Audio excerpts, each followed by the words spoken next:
ಮೂರನೇ ಬಾರಿಗೆ ಈ ದೇಶದ ಪ್ರಧಾನಿಯಾಗಿ ನೆಹರು ದಾಖಲೆಯನ್ನ ಸರಿಗಟ್ಟಲು ಸಜ್ಜಾಗಿರುವ ನಮೋ ಪಟ್ಟಾಭಿಷೇಕಕ್ಕೆ ಕೌಂಟ್ ಡೌನ್ ಶುರುವಾಗಿದೆ. ಸರ್ಕಾರ ರಚನೆಗೆ ಹಕ್ಕು ಮಂಡಿಸಿದ ಮೋದಿಗೆ ಎನ್ಡಿಎ ನಾಯಕರ ಬೆಂಬಲ ಸಿಕ್ಕಿದ್ದು ನಾಳೆಯೇ ಪ್ರಮಾಣ ವಚನ ಸ್ವೀಕರಿಸಲಿದ್ದಾರೆ. ಈ ಸುದ್ದಿಗಳನ್ನ ನೋಡೋಣ ಎನ್ಡಿಎ ದರ್ಬಾರ್ ನ್ಯೂಸ್ ಟಾಪ್ 9 ನಲ್ಲಿ.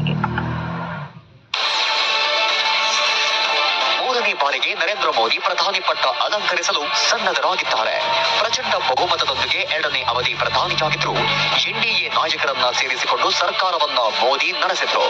ಈಗ ಮತ್ತೆ ಎನ್ಡಿಎ ಮಿತ್ರರನ್ನೇ ಸೇರಿಸಿಕೊಂಡು ಮೂರನೇ ಬಾರಿಗೆ ಸರ್ಕಾರ ರಚನೆಗೆ ಸಿದ್ಧವಾಗಿದ್ದಾರೆ. ನರೇಂದ್ರ ಮೋದಿಗೆ ಮಿತ್ರರು ಅದ್ಯಾವ ಪರಿ ಬೆಂಬಲ ಬಲ ಕೊಟ್ಟಿದ್ದಾರೆ ಅಂದ್ರೆ ಚುನಾವಣೆಯಲ್ಲಿ ಕಳೆದ ಬಾರಿಗಿಂತ ಕಡಿಮೆ ಸ್ಥಾನ ಪಡೆದ ಬೇಸರವನ್ನೇ ಮರೆಯುವಂತೆ ಮಾಡಿದ್ದಾರೆ. ರಾಷ್ಟ್ರಪತಿ ಭವನಕ್ಕೆ ನಿನ್ನೆ ತಮ್ಮ ಮಿತ್ರರ ಜೊತೆ ತೆರಳಿದ್ದ ನರೇಂದ್ರ ಮೋದಿ ಸರ್ಕಾರ ರಚನೆಗೆ ಹಕ್ಕು ಮಂಡಿಸಿದ್ದಾರೆ. ಮೂರನೇ ಬಾರಿ ಪ್ರಧಾನಿ ಗದ್ದುಗೆ ಏರಲು ಮುಹೂರ್ತ ಫಿಕ್ಸ್ ಆಗಿದ್ದು ಭಾನುವಾರ, ಅಂದ್ರೆ ನಾಳೆ ಸಂಜೆಯೇ ಪದಗ್ರಹಣ ನಡೆಯಲಿದೆ. ಮೋದಿ ಜೊತೆ ಸಂಪುಟ ಸಚಿವರು ಸಹ. ನಿಮ್ಮ ಉಬ್ಬಿದ ರಕ್ತನಾಳಗಳ ಸಮಸ್ಯೆಗೆ ಎವಿಸ್ ಆಸ್ಪತ್ರೆಯಲ್ಲಿ ಕೇವಲ 30 ನಿಮಿಷದ ಲೇಸರ್ ಚಿಕಿತ್ಸೆಯೊಂದಿಗೆ ಮುಕ್ತಿ ಹೊಂದಬಹುದು. ಹೆಚ್ಚಿನ ವಿವರಗಳಿಗಾಗಿ ಸಂಪರ್ಕಿಸಿ 8088837000. ಪ್ರಮಾಣ ವಚನ ಸ್ವೀಕರಿಸಲಿದ್ದಾರೆ. मोटे तौर पर मैंने राष्ट्रपति जी को कहा है कि हमें 9 तारीख शाम को सुविधा रहेगी.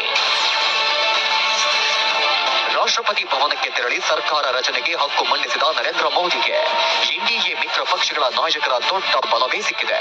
ಇದಕ್ಕೂ ಮುನ್ನ ಸಂಸತ್ನ ಸೆಂಟ್ರಲ್ ಹಾಲ್ನಲ್ಲಿ ಎನ್ಡಿಎ ಸಂಸದೀಯ ಸಭೆ ನಡೆಸಲಾಯಿತು.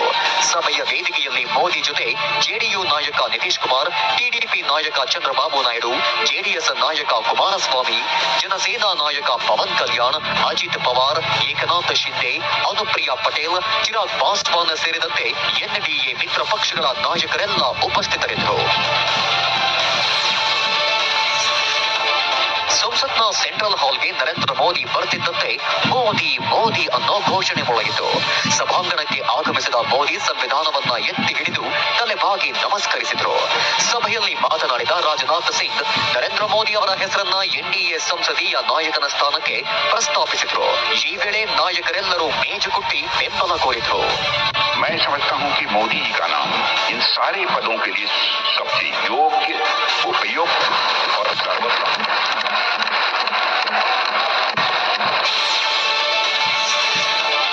ರಾಜನಾಥ್ ಸಿಂಗ್ ಬಳಿಕ ಮಾತನಾಡಿದ ನೂತನ ಸಂಸದ ಎಚ್.ಡಿ. ಕುಮಾರಸ್ವಾಮಿ, ಚಂದ್ರಬಾಬು ನಾಯ್ಡು, ಪವನ್ ಕಲ್ಯಾಣ್ ರಾಜನಾಥ್ ಸಿಂಗ್ ಪ್ರಸ್ತಾಪಕ್ಕೆ ಸಮ್ಮತಿ ಸೂಚಿಸಿದರು.